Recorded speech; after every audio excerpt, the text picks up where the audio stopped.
একটু কষ্ট করে হলো শোনেন ভাই, খুব বেশি সময় যেহেতু না, আমার শরীরও ভালো না, ডাক্তার বলেছে কথা বলবেন না, খালি আপনাদের সম্মান রাখতে গিয়ে আর কথাটা দিয়ে কথা রাখা মুসলমানের। আসতে বলুন, এটা কি নফল না সুন্নাত না ফরজ? ওয়াদা দিয়ে ওয়াদা রক্ষা করা ফরজ। এটা রক্ষা করার জন্য জোর করে হলেও এসেছি। দোয়া করেন আমার কণ্ঠটা যেন আল্লাহ ছেড়ে দেয়। আমার কণ্ঠের মালিককে। এই 9 দিন আমাকে বোবা বানিয়ে রাখিয়েছিলেন কে? জোরে বলেন। এই বিশ্বাসটা জন্ম নিতে হবে আমাদের। সকল ক্ষমতার মালিক জনগণ না, সকল ক্ষমতার মালিক আমার আল্লাহ। কথা বলেন ঠিক কিনা? আমার কণ্ঠটা এই 9 দিন যিনি দাবিয়ে রেখেছিলেন, তার ক্ষমতা আছে, তিনি এখনো আমার কণ্ঠ ছেড়ে দিতে পারে না। ডোনাল্ড ট্রাম্প ক্ষমতায় আসার পরে আল্লাহ একটু চিন্তায় আছে। সব গরু ছাগল গনার সময় আছে আল্লাহ। কথা বলেন না কেন? এই ডোনাল্ড ট্রাম্প, ওর নাম উচ্চারণ করতেও ঘৃণা লাগে। এই শয়তান মানুষ বলে তো দূরের কথা, শ্রীকালের চাইতেও নিকৃষ্ট। আল্লাহ বলেন শ্রীকাল বললে উলাইকা কালানাম বাল হুমা দল, এরা চতুষ্পদ জানোয়ারের চাইতেও খারাপ। সুতরাং এই ক্ষমতায় আসলো না আসলো ওগুলো আল্লাহ দেখে। জোরে বলে ইন্নাল্লাহা আলা কুল্লি শাইইন কাদির। সব কিছুর উপর আমার আল্লাহ, তিনি আমার কণ্ঠটার যেন নিজের কুদরতি হাত দিয়ে ছেড়ে দেয়। জোরে বলেন আমিন।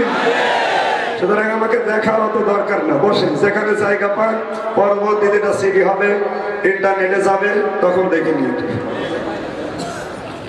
কোরআন শোনার জন্য যে মানুষগুলো এসেছে, যদি প্রশ্ন করে আল্লাহ এত কষ্ট করে রাত জেগে বসে আছে এই ট্রাস্টের ময়দানে, কি পাবো? রব্বুল আলামিন বলেন তাতানাজ্জালু আলাইহিমুল মালাইকা। তাতানাজ্জালু এটা মজার আলোচনা, বর্তমান ভবিষ্যৎ প্রেজেন্ট ফিউচার। মালাকুন এক বছর, মালাইকা বহু বছর।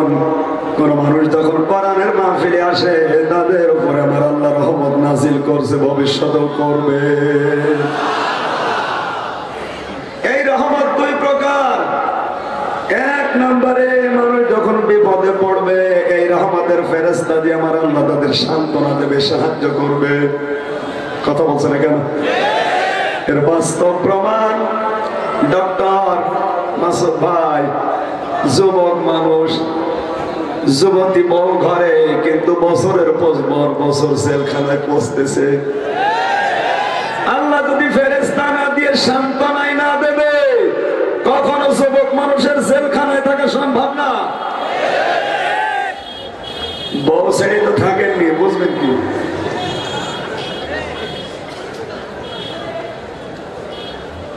এটা কত কঠিন কাজ মাসুদ ভাই টের পাচ্ছে, কিন্তু দুঃখ নেই, আমার আল্লাহর রহমতের ফেরেশতারা সান্ত্বনা দিচ্ছে। টিভির পর্দায় মুখটা দেখলেই মুখের ভেতরে হাসি লেগে আছে। কথা বলেন।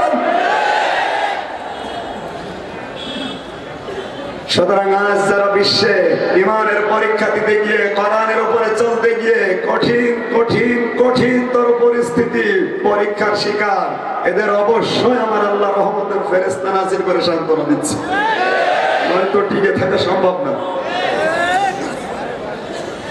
বিশ্ববিদ্যালয়ের এক ছাত্র জেলখানে আটকে রেখেছে এমন একটা ঘরের ভেতরে, ওকে খাবারও দেয় না, পানিও পার করতে দেয় না, এমনকি ওযু করার জন্য পানি চাইলে বলে প্রসাব করি ওযু কর।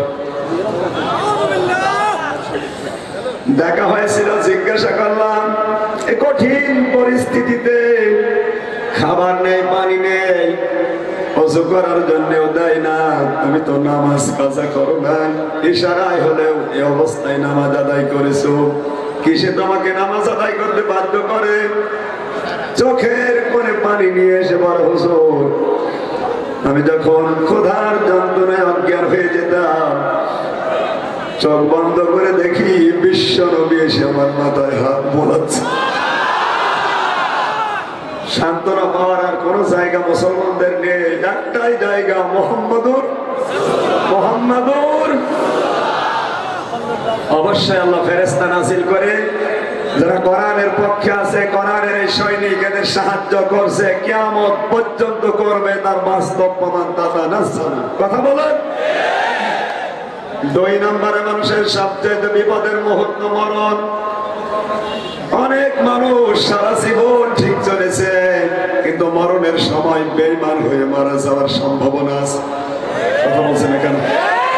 আল্লাহ বলেন কঠিন মুহূর্তে আমার ফেরেশতারা শিহরে দাঁড়িয়ে বলবে ভয় নেই, কোনো ভয় নেই, কোনো চিন্তা নেই। সারা জীবন কোরআনের উপরে চলতে গিয়ে পরীক্ষা দিয়েছো, আজকে তার ফল আল্লাহ পাঠিয়ে দিয়েছে। আমার ভাইরা, পাবলিক যদি প্রশ্ন করে শীতের ভেতরে বসে আছি আর কোন ফায়দা আছে? আল্লাহ রাব্বুল আলামিন আসমায়ে ইশারা দিয়ে ইঙ্গিত করেছেন, ফাউলাইকা ইউবাদদিলুল্লাহু সাইয়্যাতিহিম হাসানাত ওয়া কানাল্লাহু গফুরুর রহিমা। জোরে বলেন আল্লাহু আকবার। কোরআনের আওয়াজ শোনার পরে কার নাম উচ্চারণ হবে? যে যত জোরে আল্লাহু আকবার বলতে পারবেন, আপনার হার্টের রোগ থাকলে আল্লাহ ভালো করে দেবেন। পরীক্ষিত যারা আল্লাহু আকবার মন থেকে চিৎকার দিয়ে বলতে পারে, ওদের হার্টের রোগ আল্লাহ অর্ধেক ভালো করে দেবেন। চিৎকার করে বলেন তো আল্লাহু আকবার।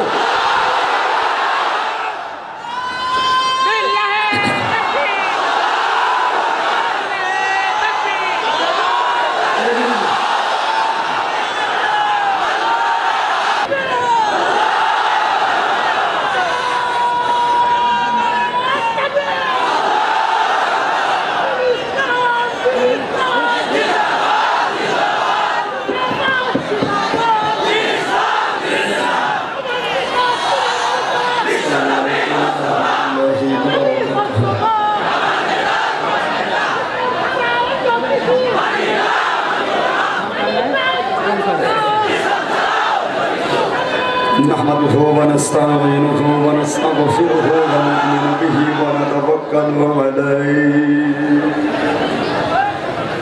ونعوذ بالله من شرور أنفسنا ومن سيئات أعمالنا من يهدي الله فلا مضل له ومن يضلل فلا هادي له ونشهد أن لا إله إلا الله وحده لا شريك له ونشهد أن سيدنا وحبيبنا ومولانا محمدا عبده ورسوله الذي أرسله بالحق بشيرا ونذيرا وداعيا إلى الله بإذنه وسراجا منيرا فقد قال الله تعالى في كلامه المجيد وبرهانه التوحيد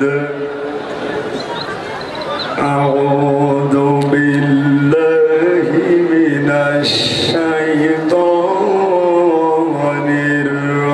الرجيم بسم الله الرحمن الرحيم إن الذين قالوا ربنا الله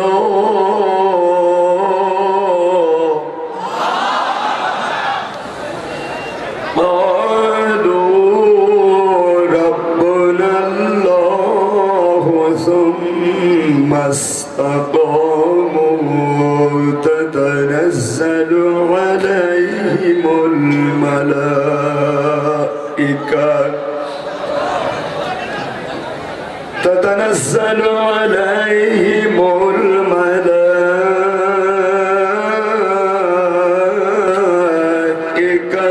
ألا تخافوا ولا تحزنوا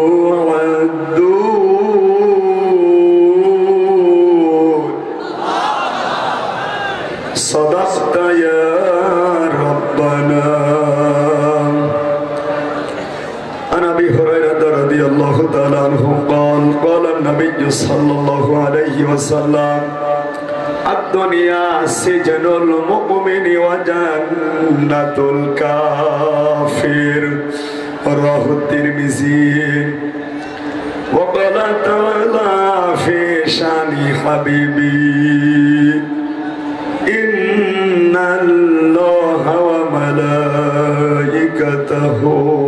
يصلون على النبي يا أيها الذين آمنوا صلوا عليه وسلموا تسليما اللهم صل على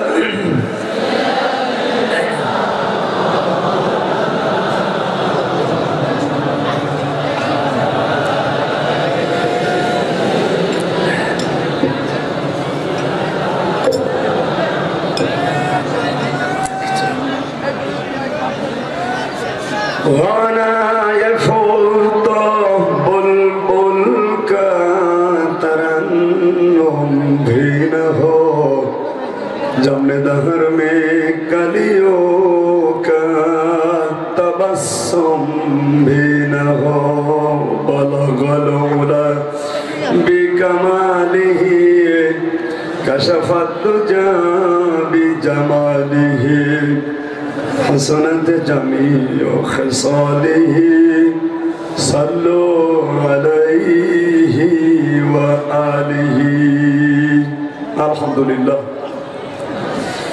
বাংলাদেশের ঐতিহ্যবাহী জেলা পাবনা দারুল আমান ট্রাস্টের উদ্যোগে আয়োজিত 25তম ঐতিহাসিক তাফসিরুল কোরআন মাহফিলের সমাপনী রজনীর স্বনামধন্য সভাপতি পাবনার কৃতি সন্তান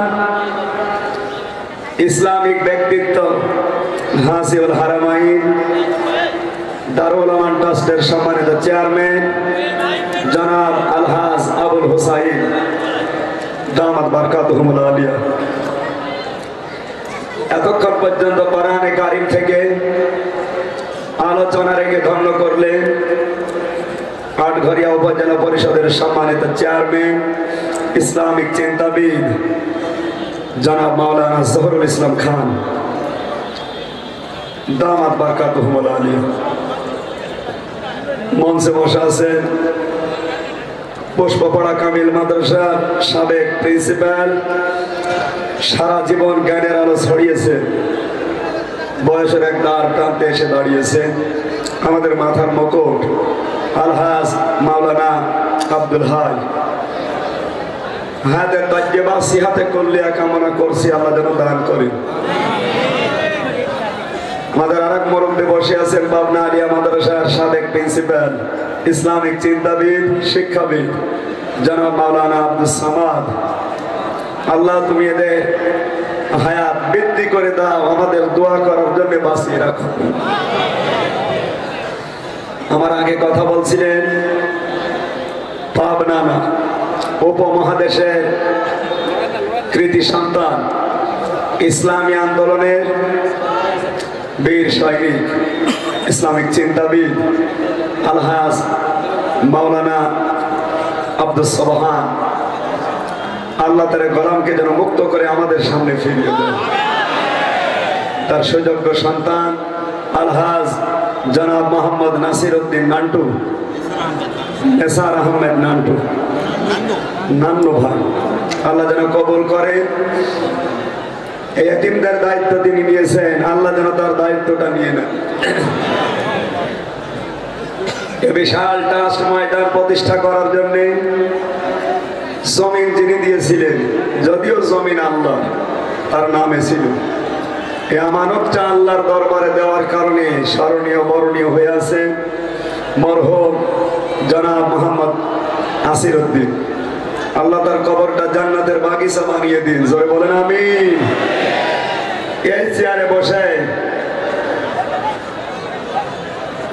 দীর্ঘ অনেক দিন পর্যন্ত কোরআনে কারীম থেকে তাফসীর করে শোনাতেন বিশ্ব ইসলামী আন্দোলনের নেতা বিশ্বনন্দিত মুফাসসির ইসলামিক চিন্তাবিদ গবেষক লেখক সাবেক এমপি আলহাজ মাওলানা আল্লামা দেলাওয়ার হোসেন সাইদি, তার সুস্থতা হায়াতে তাজ্জেবা কামনা করছি। আল্লাহ তুমি মুক্ত করে আমাদের সামনে এনে দাও।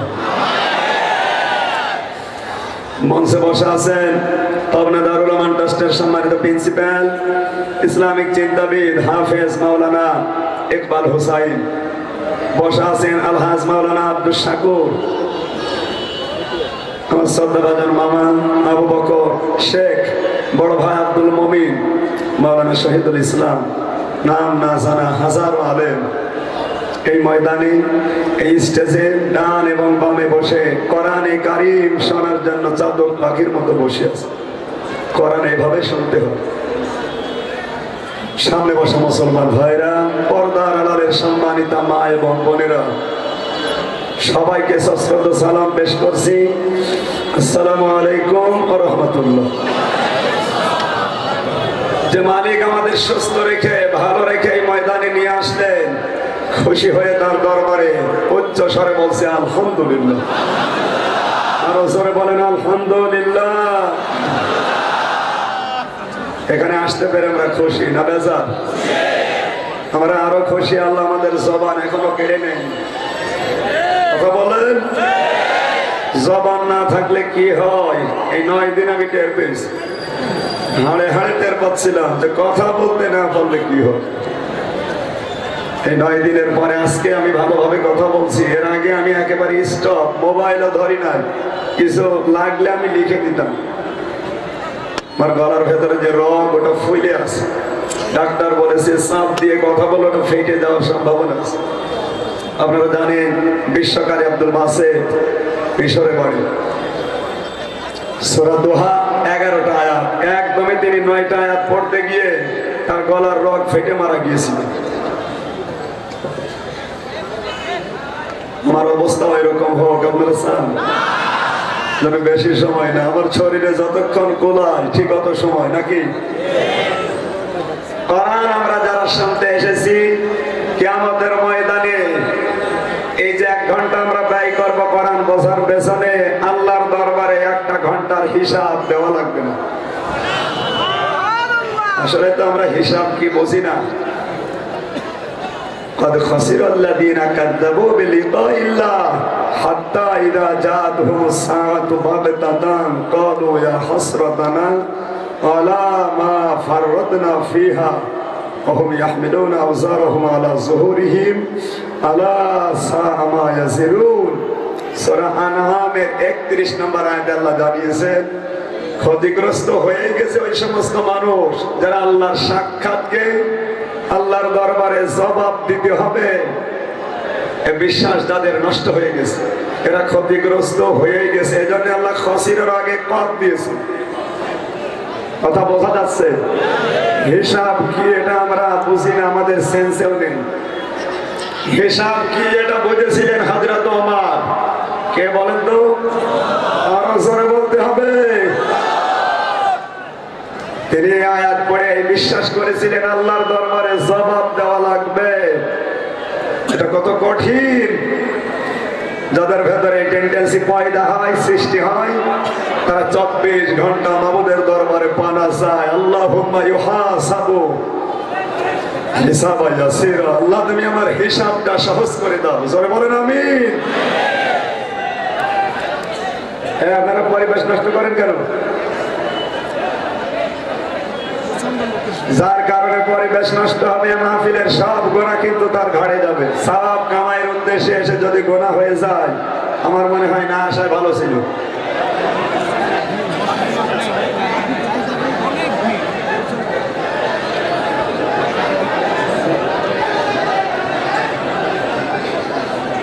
সম্মানিত ভাইরা যারা দাঁড়িয়ে আছেন, জায়গা পাচ্ছেন না, মসজিদে যান। মসজিদে জায়গা আছে, প্রচুর জায়গা আছে মসজিদে। গান লাগান, দেওয়ার দরকার নেই ভাই। বসে বসে আজকে কথা শুনতে হবে। বহু কথা জমা হয়ে আছে, কথা শোনা লাগবে আজ, কথা শুনতে হবে আজ। আজকে মন খুলে কথা বলার পরিবেশ এসে গেছে। যদিও বাংলাদেশটা এখন বদরের ময়দানের চাইতেও কঠিন।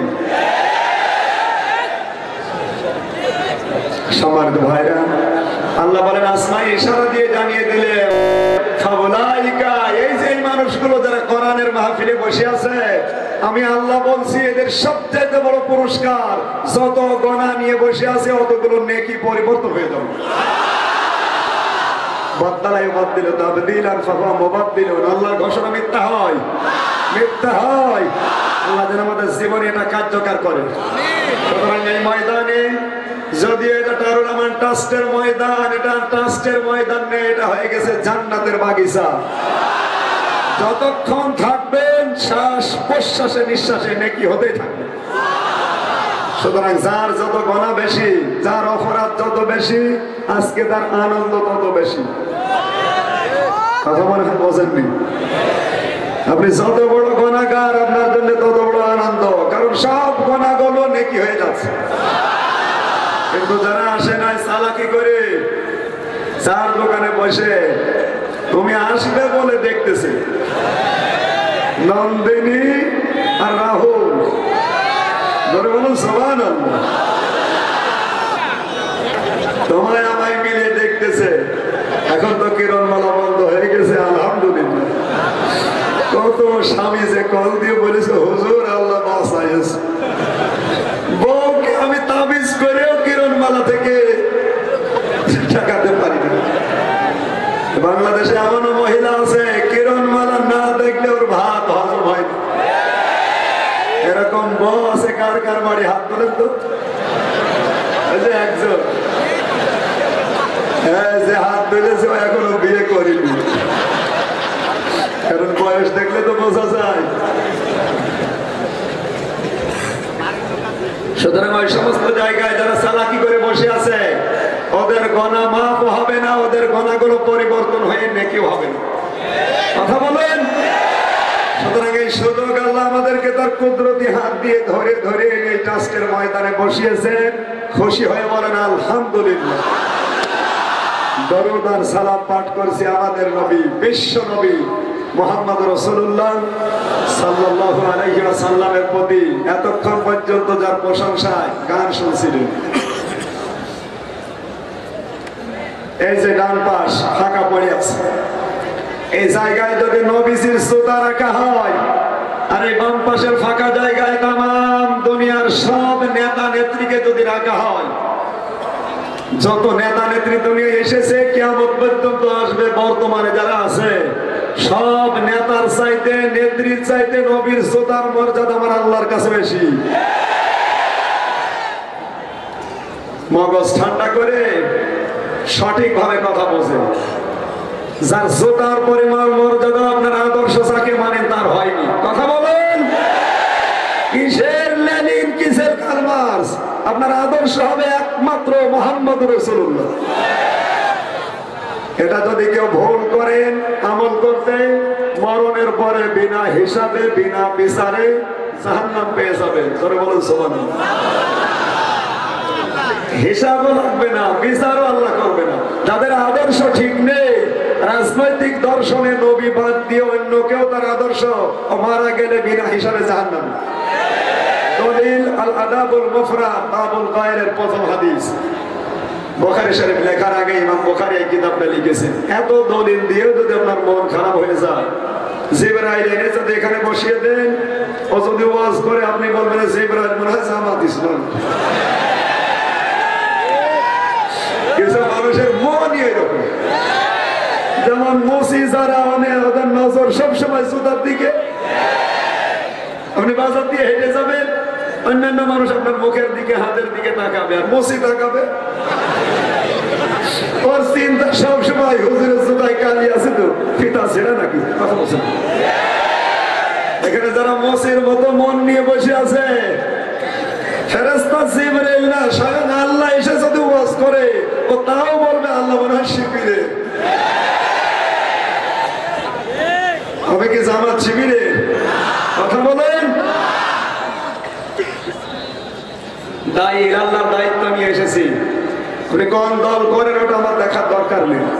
আজকের তেলাওয়াতকৃত আয়াতে আমার সাবজেক্ট হচ্ছে ঐক্যের ডাক, যেটা এটা সবচাইতে বড় প্রয়োজন। এইটা আজ নেই, এই জন্য আমরা মার খাচ্ছি। কথা বলেন, ঐক্য যদি না থাকে মায়ের খাই কেমন করে? একটু তাকান, এক মুসলমান, এক খ্রিস্টান, এক ইহুদি, তিনজন যাত্রা করেছে। রাস্তার পাশে থাকে বিশাল এক আখের ক্ষেত, তিনজন তিনটা ভেঙেছে। ইহুদি খ্রিস্টান নয়, জবাব দেওয়ার কোনো বিশ্বাস নেই, জন্য ওরা ভাঙতে পারে। মুসলমান অন্যের জিনিস না বলে খাওয়া, না বলে নেওয়ার নাম চুরি। মুসলমান করতে পারে? বলেন। জমির মালিক এসে দেখে ফেলেছে, চিন্তা করছে না তিনজন, আমি কিছু বললেও পারবো না, বুদ্ধি করে বলছে ভাইরা শোনেন, আগ ভেঙেছেন, অসুবিধা নেই, কিন্তু এটা মুসলমান আমার জাত ভাই, এটা খ্রিস্টান আহলে কিতাব, এরা আমাদের কাছাকাছি, কিন্তু ইহুদি আল্লাহ নবী শব্দ, এরা দুইজন আমার জমির আগ ভেঙেছে, আমি রাগ করি না, আমি খুশি, কিন্তু দুই ইহুদির বাচ্চা মারায়ন, তুই কেন আগ ভেঙেছিস? ইহুদি আর খ্রিস্টান আর মুসলমান বলছে তাই তো।